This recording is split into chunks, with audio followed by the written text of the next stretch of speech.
Hi, my name's Keith Cooper of Nortlight Images, and in this video I'm having a look at a new, somewhat novel lighting source that I was asked to have a look at. Now, this sort of floppy thing here is actually a light. It is a GC12, a Gold Crow GC. The reason I had a look at it was, well, apart from the fact that I was asked, and for stuff like this, because I teach product photography to companies and do stuff like this, I'm always looking for gadgets and things like this that are useful. This one here is, it's an inflatable lamp. It's a light stick. Now, the thing itself, it comes flat and it folds up. Now, I have more to say about that in a bit, but I'll go through what it does. But as I say, the reason I cover this is because quite often I get people doing their own product photography and stuff, small businesses, medium, some quite large businesses as well. And for many years, I've taught people the basics of doing your own product photography. Stuff like this can really help. And I also looked at this. This is the GC30. Now, I've got this covered elsewhere. I'll put links to it. This has proved to be immensely useful for all sorts of things, including macro photography and whatever. You can fit Bowen's mount attachments to the front of this. This is a different league to this in a way. This is hefty, this is solid. This one you actually blow up. What is it? Well, let's switch it on to start with. Now, I hold the display here, and you have to press after you've started it up. It comes up to press the on button for another 3 seconds. It's a lock to stop it accidentally coming on if the button's touched and things like that. A precaution with lithium batteries, which this one here you can use as a power bank, and it's useful for that. This one, not so. This is just a light. This hasn't got anywhere near the capacity of this one here. Anyway, it's switched itself on, and it starts off. You get a nice little display on it. The display is very readable. And if I just press the power button again, it will step up output power in increments of 25%. So let's pop it up to 25% and hope that won't burn out the video. No, that looks okay. Now, that is a very white light. Why? It's not matching what I've got set up here. Now, what I've got set up here, with lights up here and a light over here, are all set around about 4100K. These monitors are set to about 4000K as well, so that the whole thing looks, the colour works. It's because of all the printing stuff I do. I want a print that I show to look like a print on the screen, and it's a way of doing it on video. But anyway, there's the light. There's the little bag it comes in, and we can see it's quite, it's quite a light of that. Now, there's a K, as that's set, it's currently at 5100. Now, 5100, that's obviously too high a colour temperature for this. I'll do this, there we go, that takes it up to its maximum of 6500. Let's take it down, and I'm just pressing the button here, and it goes down, and it goes down to 2700. Now, 2700 is very similar to what you'd get from tungsten lighting, so it's quite warm in the lighting I've got up here, but you can adjust it to things.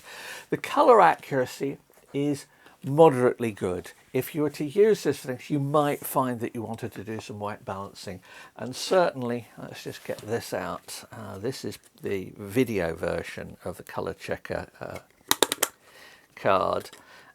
Here, if I pop that there, we can see the colors of it. Let's shield it from some of the other. Now, at that colour temperature, it's too warm. So let's put it up to try and match the colour temperature that I've got set here. 4000. Now, that's set at 4200.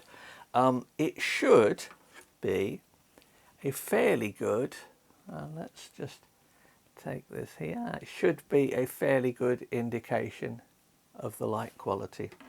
Now, how's it made? How robust is it?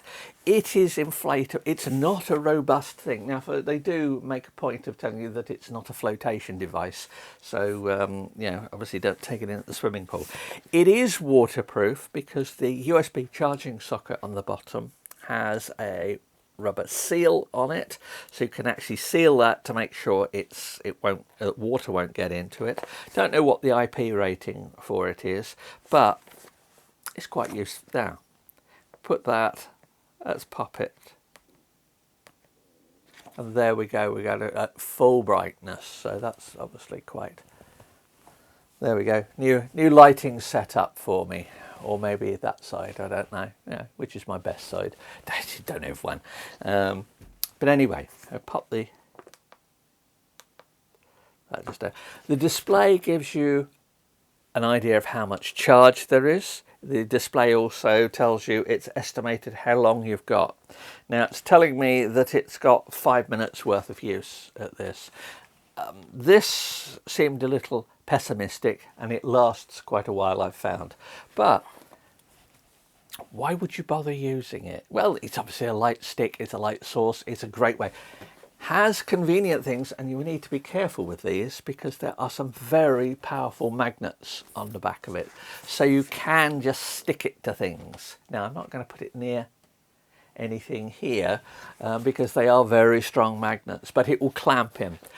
Where it's useful to me in my work is actually, I do industrial photography. And the number of times I've already used this one where it's convenient to try and put a light on the inside of a bit of machinery. It's quite useful for that. Anyway, any downsides to it? Well, it's inflatable. The strip of LEDs inside it, let's just switch it off. And then I can deflate it.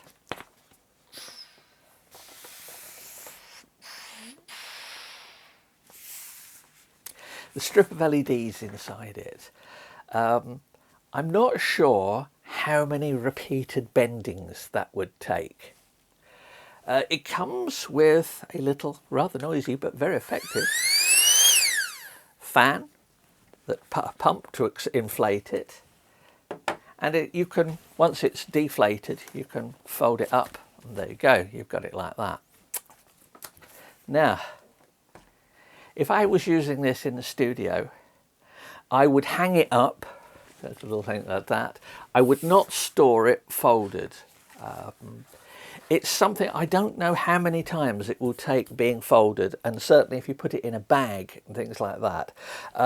It seems quite robust, but obviously I've not tested it for months on end to see how well it lasts. That'd be my only downside with it. In terms of usefulness, it's rather neat.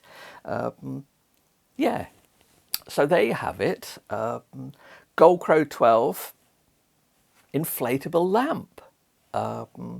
One of the more unusual things I've looked at. Now, just as an aside, I mentioned the fact that I do teaching and stuff like this.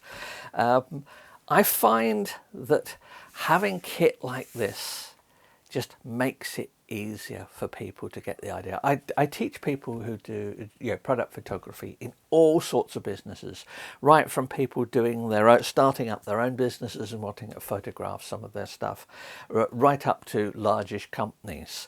I put some notes just in case anyone's interested in this. Give us a shout. I'm in the UK, so it's in-person training. It's not online or anything like that.